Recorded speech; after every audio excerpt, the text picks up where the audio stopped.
to Snowman in the Morning. Yes, I know we're back early. This portion is brought to you by Fanatics. Looking for the latest gear from your favorite teams? Fanatics has you covered, whether it's NFL, NBA, Major League Baseball, WNBA, or college sports. You'll find jerseys, hats, and exclusive drops all in one place. Rep your squad like a pro and turn your fan game to the next level. Visit Fanatics today and gear up. Use the code Snowman for a discount. Speaking of college sports, let's bring college football expert onto the show. The guy in charge of 4 Star Sports Media and one of our good friends. Please help me welcome Mr. Wes Pruett. Wes, how are you, man? Yep. I hear an alarm. That would be the meat wagons going by, but he's muted. Thank you very much for having me back on, Snowman. It's always a good time to come on and talk sports with you guys. Okay. The college football schedule has been released. There's some crazy games already. And the first one that I'm going to do play-by-play for is in the horseshoe. Texas, Ohio State. Are they going to give us another classic like they did down in Dallas in January? I mean, all signs point to the answer being yes in a simple form. But when you speak of those two teams, it's funny that those two conferences are in a tug of war for who has the most power in college football. Yep. If you've listened to us at 4 Star Sports Media, pretty sure we've talked about it on your show too. I've been calling them the Power Two for the last 2-3 years now. Yeah. At least if you follow the 3 money, if you follow the money, you follow what's going to happen. When you look at the Big Ten or the Big Ten and the SEC, you look at these presidents. When you look at the college football playoff, you look at the formats and what's being proposed. Let's start there. We have to look at the who before we look at the what. Who wants the change? It's the college football presidents of the universities. Yes, we're hearing from Greg Sankey. Yes, we're hearing from Tim Petitti for the Big Ten. But it's the presidents talking to them. It's the presidents going, "Hey, Greg, psst, we need to get this done." The current model, I personally don't have a problem with. Greg Sankey does. The Big Ten does. You're in Big Ten country, so from a Big Ten perspective, what's your thoughts on the current format we have now? I have 2 thoughts. One, it took them too long to get to a college football playoff. And 2, I don't have an issue with the current current format. But as you said a few moments ago, and it's always true, and we've talked about it so many times, and Dog has been with us, money speaks louder than anything fair. That's true. Let me just put it in that sentence. Money speaks louder than anything fair. And with what the Big Ten and SEC having a tug of war over this ain't fair. It's not. And what's even funnier is one of the big things that's at with the two conferences butting heads is the Big Ten wants the SEC to play non-conference games because, I mean, it's factual. Every year, that's an additional 9 losses for that conference, and as we know, you look around the country, and we gotta measure up conferences to see how everybody played. Right? That's how I guess in the world of sports, that's how you figure out who's better than who. Ask Ole Miss about Murray State baseball, but that's a different sport. Yes. But no, ask Arizona about Coastal Carolina baseball 4 years ago. Bingo. Ask Florida about East Carolina this year. There you go. When you look at these two conferences, that's what changes next to come. We've been talking about it. I know I've talked about it with you. The 9-game SEC schedule is going to happen. The coaches do not want it. The coaches do not want it. And that's based on people that I've talked to through sources that I have. That's other people that I've spoken to who have sources too. The coaches of the SEC do not want a 9-game schedule. They already beat up on each other week in, week out as it is. But one of the possible changes would be pretty much a play-in system to get into the playoff. You would take like the top 6 teams, top 4 teams in the conference. The top 2 would play for the championship, and then 3 and 4 play for the other automatic qualifier for the conference. But doesn't it seem, maybe it's me, maybe it's the old school mentality that I have, but doesn't it seem like if you play for a play-in spot, doesn't it kind of take a little luster away because you already got the top 2 teams playing for the SEC title? Leave it alone. If you if you weren't good enough to get to the SEC title game, so be it. Leave it alone. Yeah. Kirby Smart was asked about it recently down at the SEC spring meetings, and he said point blank, "Hey, why, if I'm already in, why do I want to go play a game to make sure I really get in? If I'm in, just let me be in and let us get prepared for that game." It's all, like we said earlier, it all comes down to money. That's additional money for the SEC. That's additional money for other conferences. But I think that's what's going to be one of the deciding factors for Greg Sankey. And speaking of Greg Sankey, I'm not defending the man by any stretch of imagination. I think he's incredibly smart. I think he is incredibly potent for the SEC. I think that he's gotten maybe a optic of being the voice of college football. Yeah. But I don't think we can put that on him because that's too much. He is the voice of the SEC. Now, if we want Greg Sankey to be the commissioner of college football, which I think would be a great decision to make, do that. Then he gets to look at it through that lens, not just through the SEC. I myself, others call the SEC greedy, whatever. He's just doing what his presidents are telling him to do at the end of the day. Yeah. And it gives me the puppeteer vibe. We've spoken about that many times also in the years that I've had you on. It's the puppeteer vibe all over again. And now it's on a bigger scale, especially with the Big Ten and SEC having a basic tug of war over turf war about how the playoffs should be. And all of this is coming after how the first year of the 12-team playoff went and how everything shaped out there. Chris Dietz will be on with us later, and he said the schedule of the playoff takes too long. Give me your thoughts on that. Well, if you thought 12 was too long, get ready because they're about to probably expand to 16. Yes. Yes, they are. That's where, so that Sankey wants a 5+11 model, which would be actually, he wants a couple different models. But do you have your calculator out, guys? Do you happen to have it out? Okay. This is the model that a lot of people are wanting. 4-4-2-2-1-3. No, that's not a passcode to get into a vault somewhere. This is automatic bids, 4 for the SEC, 4 for the Big Ten. Yep. Oh, and then don't forget about the other 2 power conferences, the ACC and Big 12. ACC and the Big 12. We only get them 2. And then you've got 1 group of 5 and then 3 at large. 3 at large. What are we doing? What is this? That's a great question. It's the strong get stronger. That's what it is. You know something? When we talked last year, when the playoffs officially expanded to 12 teams, many of you asked me what would be the one, or who would be the one team that could throw this playoff system upside down. And it happened. That team was Notre Dame. 100%. Because they do not belong in a conference. Their mega TV deal is going to be a lifetime deal. They've had it since 1990, being exclusive on NBC.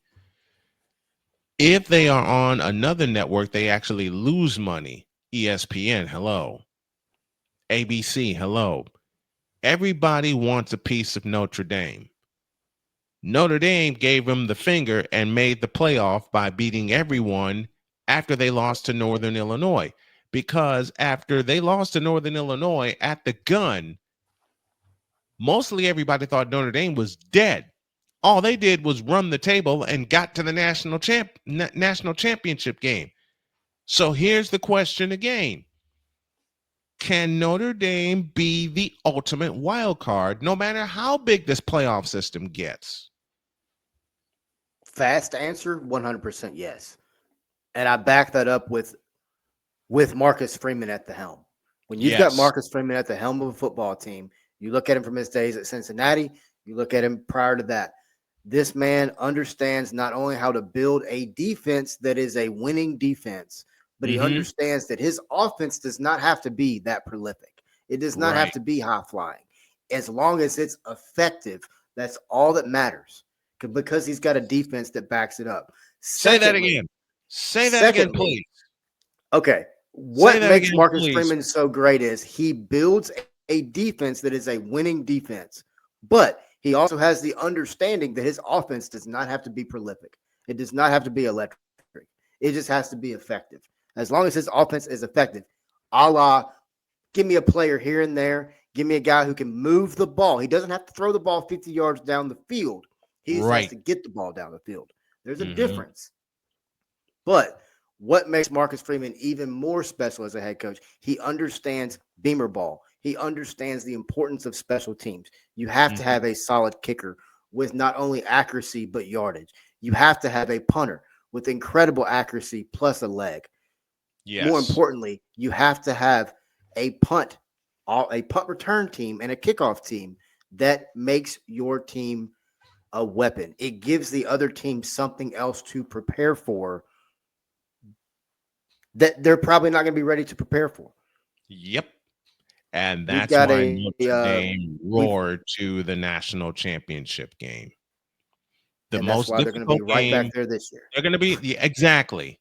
Now, here's an upside down question that we asked last year that damn near happened. What if Notre Dame winds up being the number one team in the country and they run the tape? Let's put 3 levels to this. They're the number one team in the country. They run the table. They don't play in a conference championship game. It comes down to our buddy Dietz's formula. Even with all that being said and done, damn near done, they can do no worse than a number 5 seed. And it's not fair. Yeah.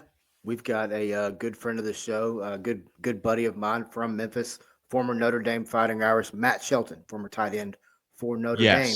I know Matt personally. I've got Matt's book. If you knew Matt's personal story, a lot of people would have a lot more respect for him. He's got a book out there that's incredibly. It's called Against All Odds. This is not a plug for Matt. I promise you. It's just a great book. But to your point right there, we talked to Matt right after the Northern Illinois game. We talked to Matt again before the playoff. Right. Matt brought it up. If this team that handcuffed, the NCAA will be handcuffed. More importantly, the college football playoff, which is separate from the NCAA. We can't forget that. Yep. It's separate from the NCAA, which means they're not going to give away a national championship, folks. Right. But that is when they are handcuffed and they have to put Notre Dame in that slot, no matter how good the SEC or the Big Ten is. Notre Dame's got to get the number 1 overall seed if they go undefeated, beat everybody in front of them. They're handcuffed. Yeah, like and that's the thing we talked about last season, especially when Notre Dame really started going on the run, is how would the Gray Wigs in the NCAA handle this? And damned if they didn't know what they were going to be able to do. They really didn't. Look, yes, we came up with the name Gray Wigs. Yes, feel free to use that. They were getting gray. Wes, they were getting grayer and grayer by the week. Every time They were shaking. I did 3 Notre Dame games this past season, beginning with the game they played in the Meadowlands against Navy, which we knew was going to be a blowout. Yep. But a lot of people thought, hey, Navy can hang with Notre Dame. Yeah, then the first drive happened, and it was adios pelota after that. Man, if Notre Dame hadn't lost to Northern Illinois and they ran the table, and now we got this season and the tug of war that's going on in the summer before everything is locked in. Before everything is locked in. Here's the other thing. Everybody's focused on this college football playoff format that's probably going to happen 2026. Yes. Let's not forget about the year 2029, which is when the ACC is probably going to have a conference just explosion contract. That's when the grant of rights, 2029, 2030. That's when conference realignment becomes a complete just explosion across the country. We already know geographics means nothing. Ask UCLA. Ask Stanford. Ask Stanford. I was going to say, ask Stanford. USC. Yes. ask Penn State, who started all this stuff back in 1994 when they joined the Big Ten Conference. Yeah, they did. That's a good point. I didn't even think about that. They did kind of branch off a little bit. Daggum. I mean, they had a Notre Dame deal with CBS. They had a Notre Dame type deal with CBS. I'm talking about Penn State back in the 80s. They had a Notre Dame type deal with CBS. They were fine. Yep. They were bringing in all sorts of money. And plus, they were independent. Yeah. They didn't like being independent anymore. So they invaded the Big Ten. 1994, they were fine. They made the Rose Bowl. They did what they were supposed to. They made the Rose Bowl. You know what messed up Penn State forever and ever and ever? And many people are not going to agree with this, but you got to think about it. 1995 messed up Penn State for good. Why? Because of one game in Evanston, Illinois, when they played the surprising Northwestern Wildcats. That and Northwestern beat them 21-10. Go back to that game, and yes, they've had all kinds of peaks since then. But when you want to talk about where the money flows, go back to that game in November of 1995. Because for the next 3 games, it cratered.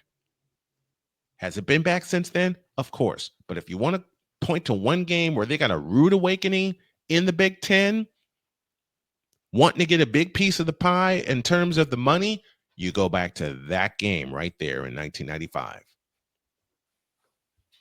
Interesting that you mentioned the word crater, hurdles, barriers.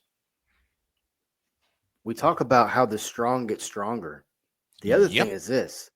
The strong continue to keep their foot on the, quote, group of 5 teams. Mm-hmm. And yes, for those listening, I'm using air quotes. The group of 5 teams across the country, because their goal remains the same. We got to go freaking undefeated. Plus, we have to have at least one marquee matchup on our schedule and most likely be on the road. Oh, and then we got to go win the game convincingly. Mm-hmm. That's where you got to put the that's where oh, you got to, but that's where what you and I've talked about, it's getting ready to happen. You're getting ready to have a group of 5 national champion. You're getting ready to have a Power 5 national champion. And the Power 5 is going to say, oh, our national champion means more than yours does. That's fine, because the SEC right now feels like every win in conference means 2. And it means it's more powerful than any conference win in the country. Doesn't matter who they are playing against. Because, when Alabama loses to Vanderbilt, it's, oh, well, they were overlooking them. Yep. There's always excuses there. I don't really hear those excuses from the Big Ten. Oh, that's right. The Big Ten plays 9 conference games. They don't have time to make those excuses. They have to get ready for another game. Exactly. Great point. Ryan McCarthy with us from Saratoga, New York, says, good day, Snow Crew. Penn State would have joined the Big East, which was logical to me, but because their basketball team was pure garbage, they jumped to the Big Ten instead. Great point. See, this is why I love doing this show, because the fans that get involved and are interactive with us bring some great points that we haven't had a chance to see. Wes Pruett from 4-Star Sports Media with us. A couple more points to touch on. Man, Is it me, or does this college football season shape up to be even weirder than it was last year? Oh, probably times 50. I You love it. look at, you look at all the question marks around the country. Yep. Okay, I'm going to mention a name that's a hot name, and I know Colorado is very intriguing this year. Mm. There's a lot of questions there, both from a Yes. coaching perspective and from a player perspective. Last time I was on, we talked about Memphis. I think when you look at Yes. Memphis' schedule, it shapes up. That could be a group of 5 team that could make some noise. You got to be Arkansas. You got to do some other things, but very, very a lot of questions at quarterback there. Florida State, another one. You look at Florida State. I think they're only a 12-point underdog right now to Alabama week 1, which completely just bamboozles me. That makes 0 sense. Yes, Thomas. Yes, Thomas Castellanos is there. Yes, Hugh Freeze is there. We have no clue if Hugh and Mike are going to be able to coexist. Right. But then you've got Miami. Is Mario Cristobal going to screw up at least another play calling game this year and cost him a game? And There's how just so many many of those questions have across we the seen? country. And Exactly. how many of those have we seen during the Cristobal era at Miami? But then you go back to Oregon. It's like it tracked all the way to where he is now. It's wild. And then that's just then you look at conferences, right? Like, is the SEC going to be top heavy again? Can the Big Ten win a back-to-back national championship? Right. Numerous things. But man, I'm really excited about college football season. It's right around the corner, and it all starts when the Phil Steele magazine gets to me, which is Sunday, and I can't wait. Wes Pruett joining us here, one of our college football experts joining us, and he will join us throughout the season. You know how we have Deets on every Thursday? I'm going to work it so Wes Pruett is on as well to give us all his takes on college football. And folks, wait till the coverage really gets started. Wes, my friend, thank you so very much. We love you dearly. Thanks for coming on. Looking forward to having you throughout the season. Always, man. Thank you guys, and man, keep on doing your thing over at Snowman in the Morning, man. You've got great stuff. You are a very supportive man across the sports media business, and your show is grade A. I appreciate it. Thank you very much, Wes. Appreciate it. Yes, sir. Oh boy. Yeah. Oh boy. We have got a lot that's going to be covered this season, and I got a feeling that have mercy. Again, just looking over the schedule. That just tells you right there we got a lot to talk about, let alone the underlying stories. The underlying, especially with the big two, the Big Ten and the SEC. Yeah. Oh boy. No, we're going to be in for it this year.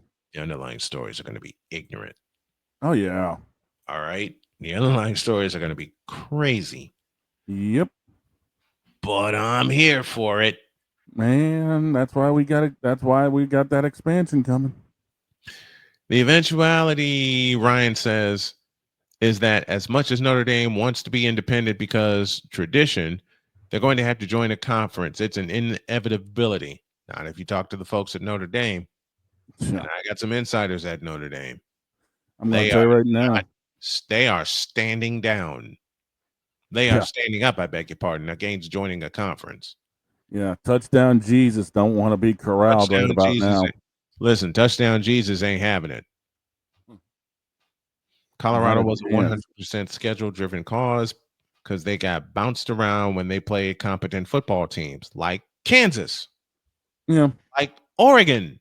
Yeah. Like Brigham Young University. BYU took it to them. And notice this.